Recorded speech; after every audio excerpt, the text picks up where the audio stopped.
नमस्कार दोस्तों। क्या आपको कभी ऐसा महसूस हुआ है कि आपका मन आपकी नहीं सुनता? आप किसी काम पर फोकस करना चाहते हैं, लेकिन आपका दिमाग इधर उधर भटकने लगता है। आप सोचते कुछ है, लेकिन करते कुछ और हैं। अगर ऐसा है, तो यह वीडियो आपके लिए है। क्या आप जानते हैं, बुद्ध, चाणक्य और सफलतम व्यक्तियों की सबसे बड़ी ताकत यही रही कि उन्होंने अपने मन को पूरी तरह काबू में कर लिया। क्योंकि जो अपने मन को नियंत्रित कर लेता है, वही असली जीतता है। आज के इस वीडियो में मैं आपको बताने वाला हूँ मन को कंट्रोल करने की सबसे शक्तिशाली विधि। एक ऐसी तकनीक जिसे अपनाकर आप अपनी इच्छा शक्ति को मजबूत बना सकते हैं, ध्यान को गहरा कर सकते हैं और अपनी जिंदगी को पूरी तरह बदल सकते हैं। तो वीडियो को अंत तक जरूर देखिए, क्योंकि जो कुछ आज आप सीखने वाले हैं, वह आपकी पूरी जिंदगी बदल सकता है। कभी कभी हमारे मन में यूं ही बेवजह अजीब अजीब से सवाल उठने लगते हैं। कोई हमें कुछ कह देता है और हम बार बार उसी बात को सोचते रहते हैं। ये बेचैनी हमें तनाव में डाल देती है, जिससे न केवल हमारा दिमाग बल्कि हमारी सेहत पर भी बुरा असर पड़ता है। तो इस बेचैनी से छुटकारा कैसे पाया जाए, कैसे अपने मन को शांत करें और जीवन को बेहतर बनाएं? आज की इस कहानी में मैं आपको गौतम बुद्ध की 4 ऐसी शक्तिशाली आदतों के बारे में बताने वाला हूँ, जिन्हें अगर आप अपने जीवन में अपना लेते हैं, तो यह आपकी पूरी जिंदगी बदल सकती है।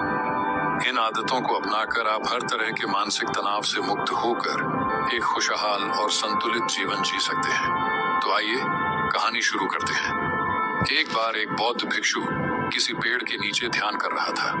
तभी एक राजकुमार वहां आया और भिक्षु से बोला, हे महोदय, आप हमेशा कहते रहते हैं कि ध्यान करो, लेकिन मेरे लिए तो ध्यान करना तो दूर की बात है। मैं कुछ समय के लिए अपनी आंखें बंद करके शांति से भी नहीं बैठ पाता। मेरा मन इतना बेचैन है कि यह हर समय कुछ न कुछ सोचता रहता है। राजकुमार ने अपनी समस्या को आगे बढ़ाते हुए कहा, जब भी मैं ध्यान करने बैठता हूँ तो विचारों का एक तूफान सा आ जाता है। बीते हुए पलों की यादें, भविष्य की चिंताएं और न जाने कितनी ही फालतू की बातें मेरे दिमाग में घूमने लगती हैं। मैं उन्हें रोकने की बहुत कोशिश करता हूँ, लेकिन जितना रोकता हूँ उतना ही मेरा मन और अशांत हो जाता है। नतीजा ये होता है कि मैं ध्यान तोड़कर उठ जाता हूँ। इतना कहने के बाद राजकुमार ने भिक्षु की ओर देखा और विनम्रता से बोला, महोदय, कृपा करके मेरी इस समस्या का कोई समाधान बताइए। भिक्षु मुस्कुराए और बोले, समाधान तो तुम्हारे भीतर ही है, लेकिन पहले यह समझो कि तुम्हारा मन ही तुम्हारा सबसे बड़ा शत्रु बन गया है। सोचो, तुम्हारा ही मन है और वही तुम्हें कुछ देर के लिए आंखें बंद करके शांति से भी नहीं बैठने देता। तुमने इसे इतना आजाद कर दिया है कि यह तुम्हारी नहीं बल्कि अपनी मर्जी से चलने लगा है। राजकुमार ने सिर झुकाते हुए कहा, मैंने बहुत सोचा, लेकिन इस समस्या का कोई हल नहीं मिला, इसीलिए आपकी शरण में आया हूँ। कृपया कोई मार्गदर्शन दीजिए। भिक्षु ने कुछ देर तक राजकुमार को ध्यान से देखा और फिर बोले, ठीक है, मैं तुम्हें अपने स्वामी गौतम बुद्ध की बताई गई 4 आदतों के बारे में बताऊंगा। अगर तुम इन 4 आदतों को छोड़ दोगे तो तुम्हारा मन शांत होने लगेगा और बेचैनी हमेशा के लिए समाप्त हो जाएगी। पहली आदत, दूसरों के मन को पढ़ने की कोशिश मत करो।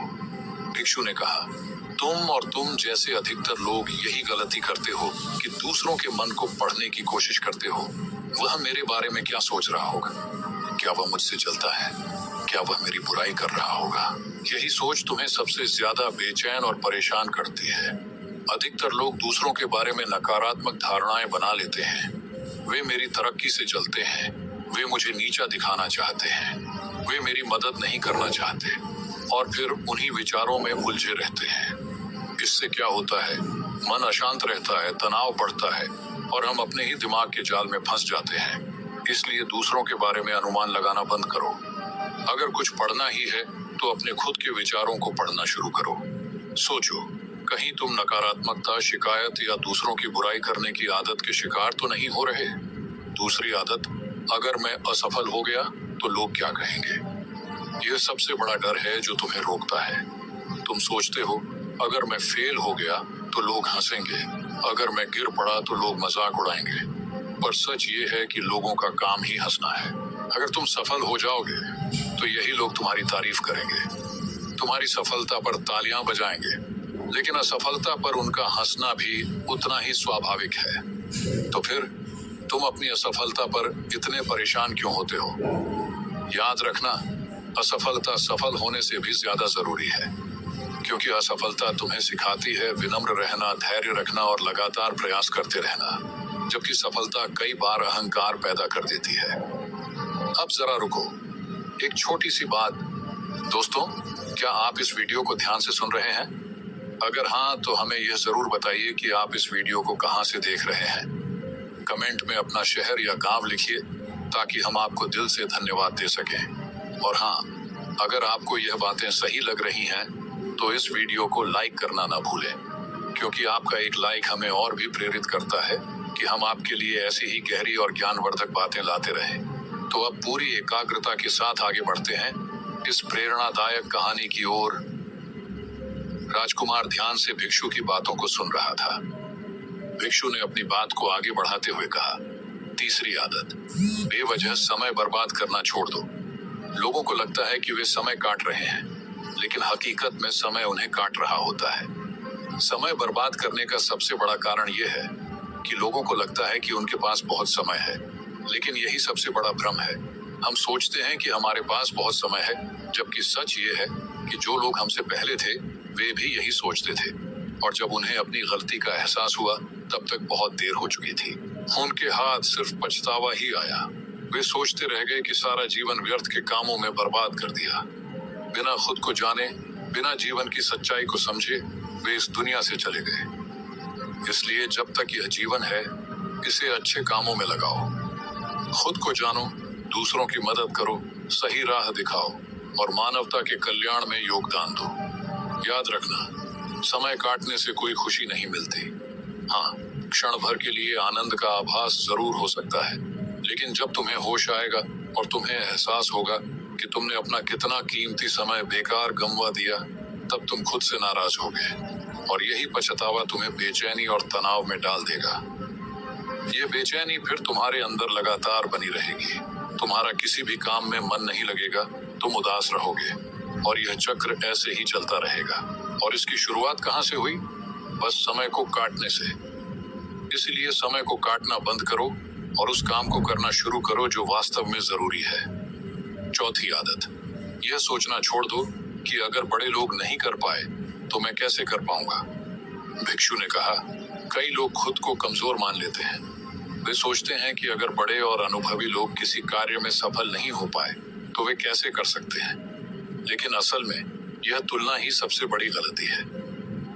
हर व्यक्ति की परिस्थितियां अलग होती हैं। उनकी सोच, उनकी मेहनत, उनके संसाधन और उनके अनुभव अलग होते हैं, और यह जरूरी नहीं कि जिसने पहले प्रयास किया था उसने पूरी निष्ठा से मेहनत की हो। कई लोग मेहनत करने का दिखावा करते हैं, लेकिन वास्तव में उतनी मेहनत नहीं करते जितनी जरूरत होती है। फिर वे अपने असफल होने का कारण किस्मत खराब थी बताने लगते हैं। ऐसे ही लोग दूसरों को भी हतोत्साहित करते हैं। वे कहते हैं, जब मैं इतनी मेहनत के बाद सफल नहीं हो पाया तो तुम कैसे हो पाओगे। इतनी फ्रेश स्किन, इसे धूप से बचाना तो बनता है। New Nivea soft daily UV, अब 88% यूवी प्रोटेक्शन के साथ। एक ही डेली केयर क्रीम में लाइट टेक्सचर, यूवी प्रोटेक्शन और नॉन स्टिकी फील एक साथ। Try it now.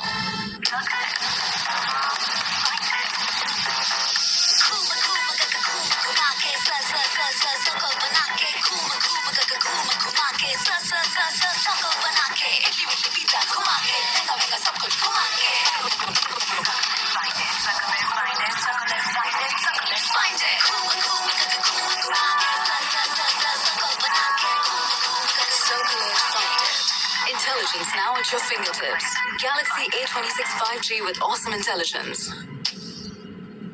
हो पाओगे, लेकिन अंदर से वे जानते हैं कि उन्होंने पूरी कोशिश ही नहीं की थी। ये बस अपने अधूरे प्रयास को छिपाने का एक तरीका है। साथ ही वे इस डर में भी रहते हैं कि कहीं दूसरा व्यक्ति उनसे आगे न निकल जाए। लेकिन याद रखना, इतिहास वही लोग रचते हैं जिनसे दुनिया को कम उम्मीद होती है। इसलिए यह सोचना बंद करो कि दूसरे नहीं कर पाए तो मैं भी नहीं कर पाऊंगा।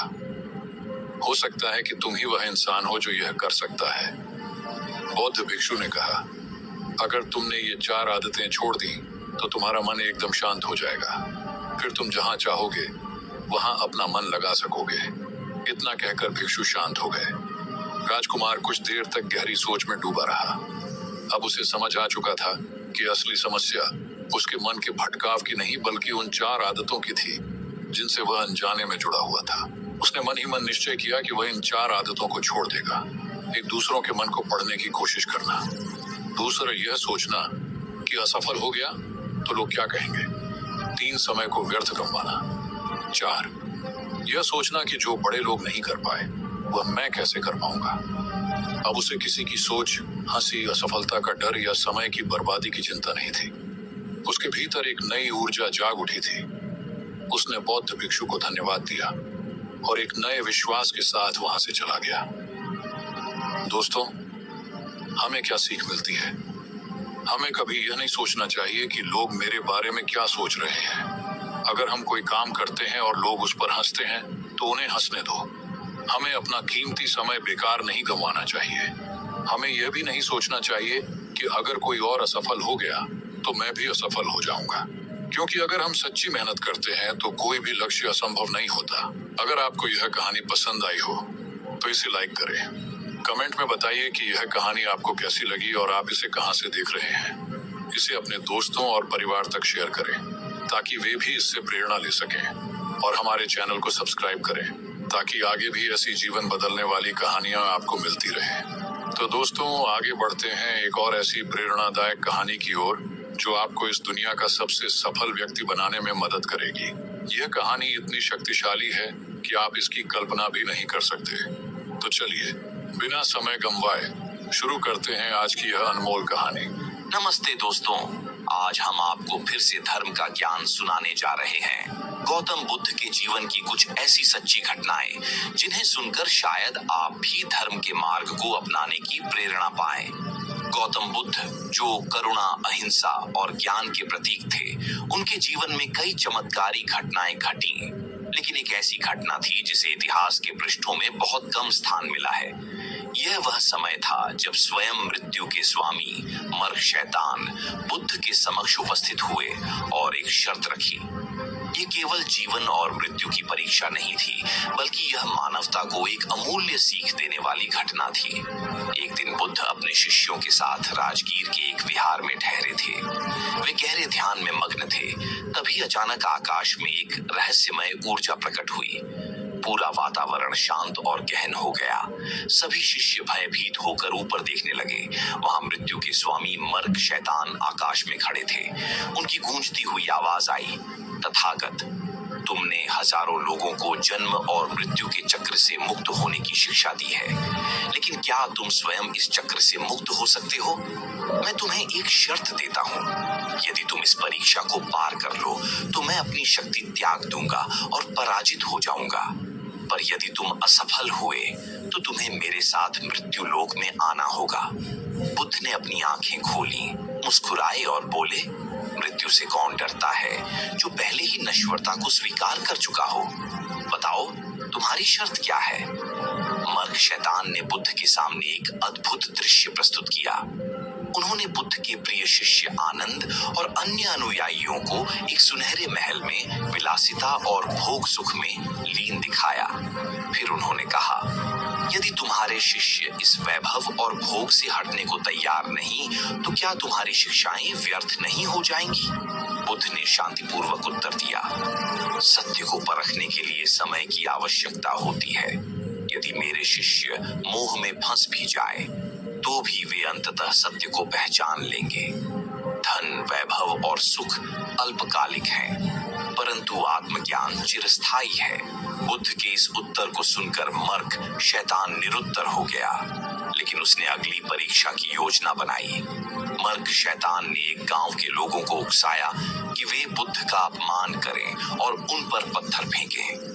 जब बुद्ध वहां पहुंचे तो लोगों ने उन्हें भला बुरा कहा और पत्थर मारने लगे। शिष्यों ने उन्हें रोकने का प्रयास किया, लेकिन बुद्ध शांत भाव से खड़े रहे। उन्होंने कहा, जो शब्द और पत्थर मेरी आत्मा को नहीं छू सकते, वे मुझे कैसे क्षति पहुंचा सकते हैं? यदि ये लोग मुझसे क्रोधित हैं, तो मैं उनके क्रोध को धैर्य और करुणा से शांत करूंगा। ये सुनकर गांव वाले चकित हो गए और उनका क्रोध धीरे धीरे शांत हो गया। बुद्ध की करुणा ने उन्हें उनके ही गुस्से से मुक्त कर दिया। मर्क शैतान यह देखकर असफलता महसूस करने लगा। अब मर्क शैतान ने बुद्ध के मन में भय उत्पन्न करने का प्रयास किया। उसने आकाश को घने अंधकार से ढक दिया। भयंकर आंधियां चलने लगी और प्रेतों की भयावह आकृतियां बुद्ध के चारों ओर प्रकट हो गई। शैतान गरजते हुए बोला, अब बताओ तथागत, क्या तुम अभी भी अपने मार्ग पर अडिग रहोगे या भय तुम्हें झुका देगा? बुद्ध ने अपनी आंखें बंद की, ध्यान में लीन हो गए और कहा, भय केवल एक भ्रम है। बुद्ध ने कहा, भय केवल तब तक अस्तित्व में रहता है जब तक हम इसे मानते हैं। मैं इस नश्वर संसार में अपने मार्ग से विचलित नहीं हो सकता। जैसे ही बुद्ध ने यह कहा, चारों ओर फैला अंधकार धीरे धीरे समाप्त होने लगा और मर्क शैतान का छल विफल हो गया। लेकिन उसने अभी हार नहीं मानी। अहंकार की परीक्षा अब मर्क शैतान ने अपनी सबसे शक्तिशाली परीक्षा रखी। उसने बुद्ध को एक ऐसा दृश्य दिखाया जहां वे समस्त ब्रह्मांड के सबसे बड़े ज्ञानी के रूप में पूजे जा रहे थे। उसने बुद्ध को यह विश्वास दिलाने का प्रयास किया कि वे सबसे महान हैं और किसी और की आवश्यकता नहीं है। बुद्ध मुस्कुराए और बोले, ज्ञान का मार्ग अहंकार से नहीं बल्कि विनम्रता से चलता है। यदि मैं स्वयं को सबसे बड़ा समझ लूं, तो यह मेरी पराजय होगी।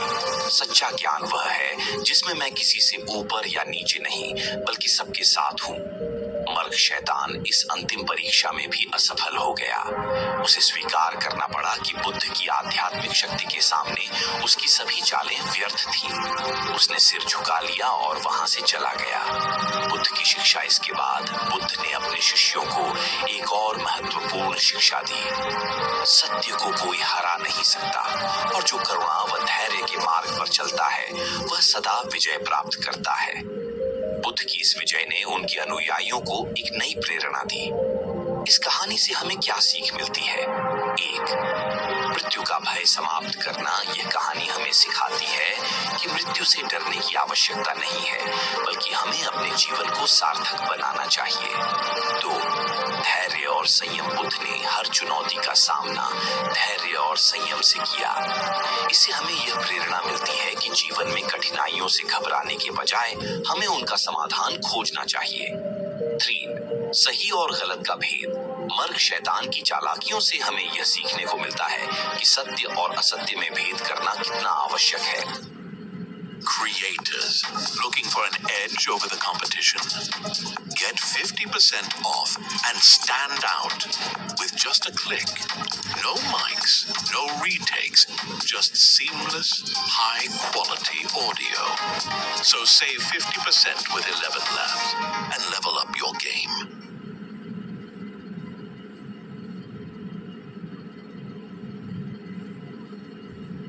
आवश्यक है।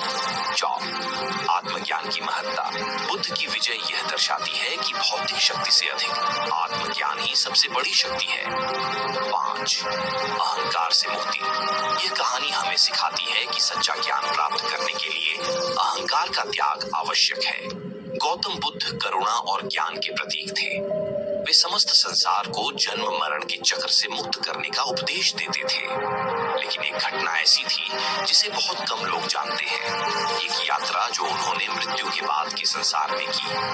ये कोई साधारण यात्रा नहीं थी, बल्कि नरक लोक की गुप्त यात्रा, जहां स्वयं मर्क शैतान उनसे एक शर्त लगाने के लिए तैयार था। नरक लोक का निमंत्रण एक दिन बुद्ध अपने शिष्यों के साथ श्रावस्ती में ठहरे थे। रात्रि का समय था और वे गहरे ध्यान में लीन थे। तभी एक अद्भुत प्रकाश प्रकट हुआ और उसमें एक काली छाया उभरी। यह कोई और नहीं बल्कि स्वयं मर्क शैतान था। मर्क शैतान ने कहा, तथागत, तुमने लोगों को जन्म और मृत्यु के चक्र से मुक्ति का मार्ग दिखाया है, लेकिन क्या तुमने कभी मृत्यु के बाद की वास्तविकता देखी है? क्या तुम जानते हो कि जो तुम्हारे मार्ग का अनुसरण नहीं करते, वे किस पीड़ा में जाते हैं? यदि तुम में साहस है तो मेरे साथ नरक लोक की यात्रा करो। बुद्ध मुस्कुराए और बोले, यदि यह यात्रा अन्य जीवों के कल्याण के लिए होगी तो मैं इसके लिए तैयार हूँ। मर्ग शैतान ने अपने हाथ उठाए और एक भंवर सा उत्पन्न हुआ। बुद्ध ने अपनी आंखें बंद की और जब खोली तो वे एक भयावह स्थान पर थे। चारों ओर गहरा अंधकार था और दूर दूर तक चीखें सुनाई दे रही थी। नरक लोक का दृश्य बुद्ध ने पहली बार नरक लोक का अनुभव किया। उन्होंने देखा कि वहां कई तरह की यातनाएं थीं। कुछ लोग जलते हुए तेल में डूब रहे थे, कुछ को लोहे की तपती सलाखों से दंडित किया जा रहा था। यह सब देखकर बुद्ध के मन में करुणा उमड़ आई। अज्ञान में जीने वालों की सजा मर्ग शैतान ने बुद्ध को एक विशेष कोष्ठक में ले जाया, जहां उन आत्माओं को रखा गया था जिन्होंने जीवन भर अज्ञान में रहकर दूसरों को धोखा दिया था। वे एक अंधेरी भूल भुलैया में भटक रहे थे और रास्ता खोजने में असमर्थ थे। बुद्ध ने पूछा, इन्हें इस पीड़ा से मुक्ति कैसे मिल सकती है? मर्ग शैतान हंसते हुए बोला, इनका दंड यही है कि जब तक ये स्वयं सत्य को नहीं समझते तब तक इन्हें मुक्ति नहीं मिलेगी।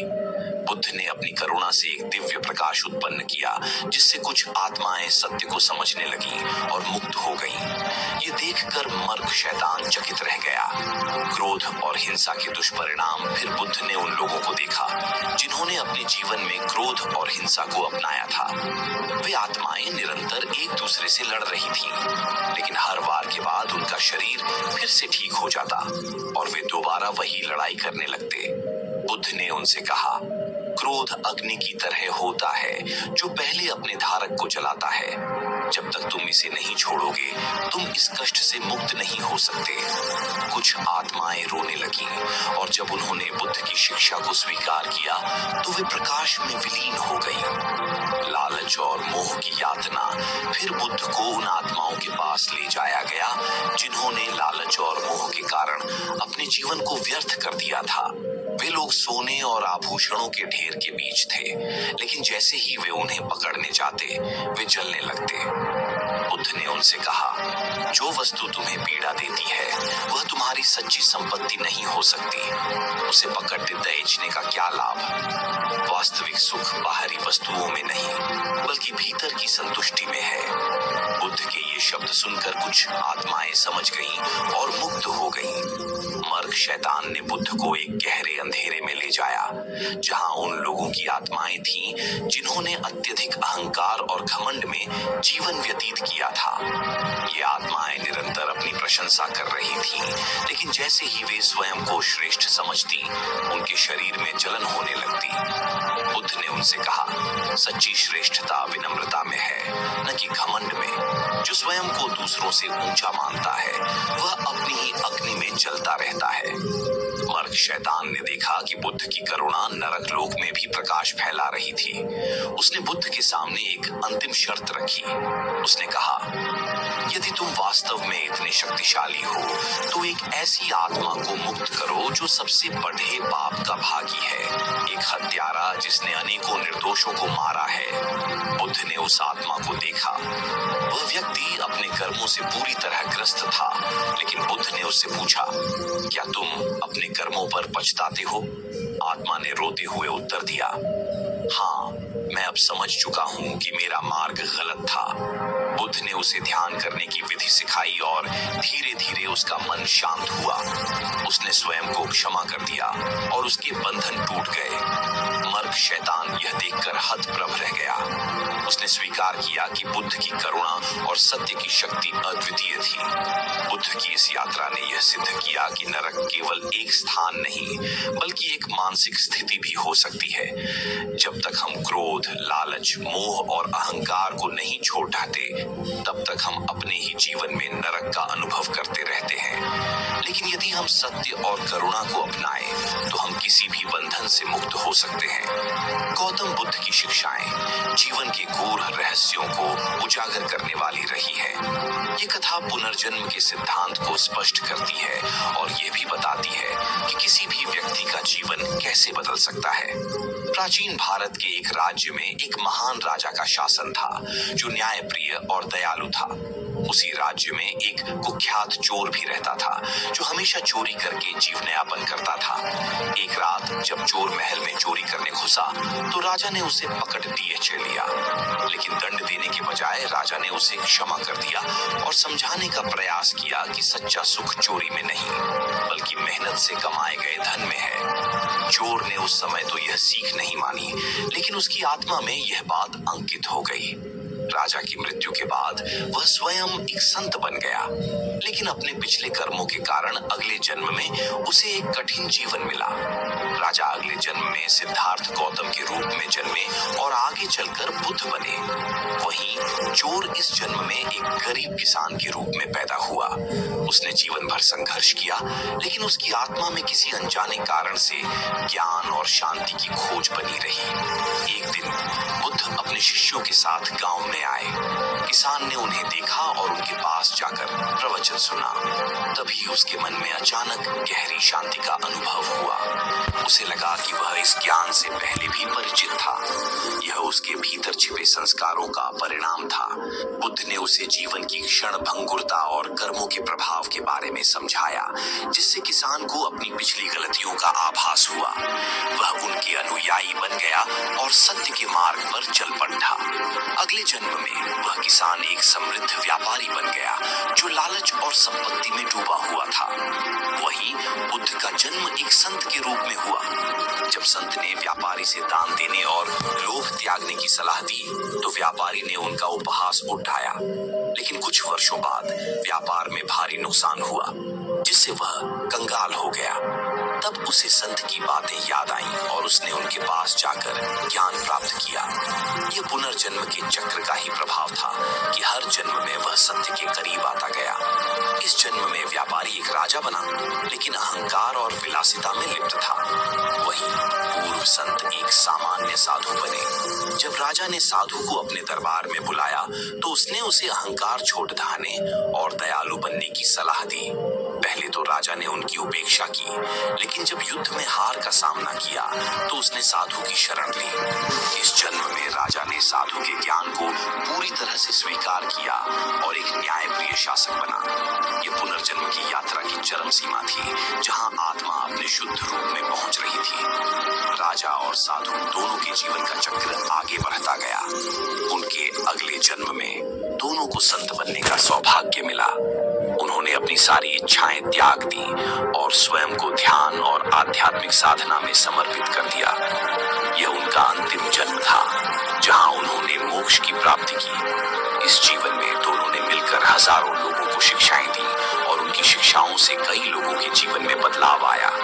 हर जन्म का एक उद्देश्य होता है। जो भी हम कर्म करते हैं, उनका प्रभाव आगे आने वाले जीवनों में बढ़ती जाता है। यह कहानी हमें सिखाती है कि कर्म का प्रभाव, हमारे हर कर्म का प्रभाव हमारे जीवन और पुनर्जन्म पर बढ़ती जाता है। तो